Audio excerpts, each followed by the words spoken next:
जिंदाबाद जिंदाबाद জাতীয় কংগ্রেস জিন্দাবাদ जिंदाबाद जिंदाबाद রাহুল গান্ধী জিন্দাবাদ जिंदाबाद जिंदाबाद রাহুল গান্ধীর নেতৃত্বে আমাদের আন্দোলন চলছে চলবে ওরা এবং এআইসিসি তালবাহানা মানছি না মানবো না অবিলম্বে আলিপুরদুয়ার কেন্দ্রে জাতীয় কংগ্রেস প্রার্থী ঘোষণা করতে হবে আলিপুরদুয়ারের কংগ্রেস প্রার্থীর দাবি নিয়ে অবস্থানে কংগ্রেস কর্মীরা। এদিন কংগ্রেসের জেলা দপ্তরের সামনে কংগ্রেস কর্মীরা অবস্থান শুরু করে।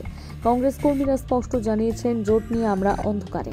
আরএসপি একজন প্রার্থী দিয়েছে, কিন্তু তাদের সঙ্গে কি জোট হয়েছে আমরা জানি না।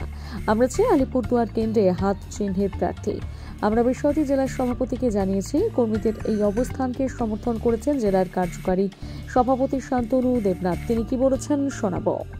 দেখুন, এটা যারা বসেছে তাদের দাবি অত্যন্ত একটা ন্যায্য দাবি। কারণ আমাদের প্রথম থেকে আলিপুরদুয়ার জেলায় এই মুহূর্তে কংগ্রেস যথেষ্ট শক্তি বৃদ্ধি করেছে এবং আমরা প্রথম থেকেই দাবি জানিয়েছি যে কংগ্রেসের প্রার্থী এখানে দেওয়া হোক লোকসভাতে।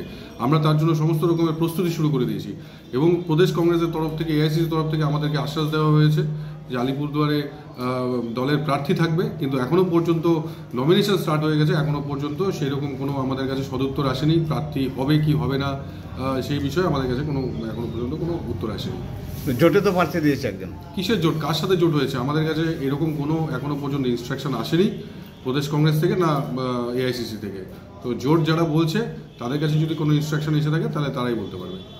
তাহলে এরা যে অবস্থান বিক্ষোভ শুরু করেছে, তো আদৌ কি এই আপনাদের কংগ্রেস প্রার্থী ঘোষণা করবে বা কি অবস্থা দাঁড়াবে? দেখুন, আমি জেলা কংগ্রেস নেতৃত্ব হিসাবে আমি এদের যে দাবি রয়েছে সেটা আমার প্রদেশ নেতৃত্ব এবং এআইসিসি নেতৃত্বের কাছে আমি পৌঁছে দেবো এবং তারা সিদ্ধান্ত নেবেন তারা কি করবে।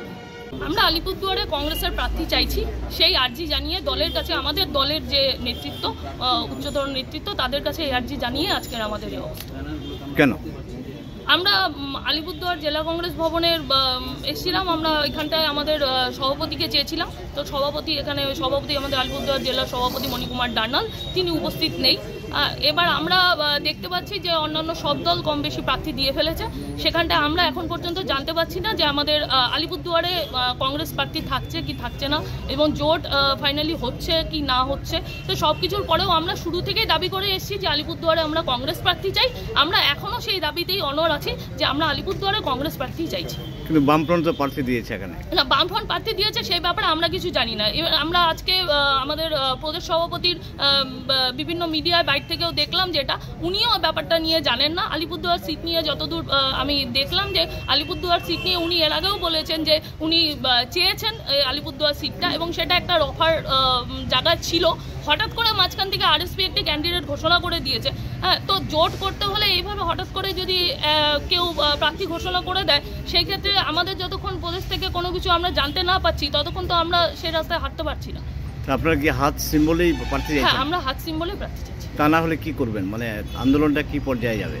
আন্দোলনটা চলবে, আমরা এটা আমাদের দলের কাছে করছি। এবার আমরা দলের পক্ষ থেকে দেখি আমাদেরকে কি উত্তর দেওয়া হয়, তারপর আমরা বাকিটা সিদ্ধান্ত নেব। মানে আপনারা কি এখানে কোথায় অবস্থান শুরু করবেন? আমরা এটা আমাদের জেলা কংগ্রেসের কার্যালয়ের বারান্দাতে আমরা বসে আছি। আপনার নাম?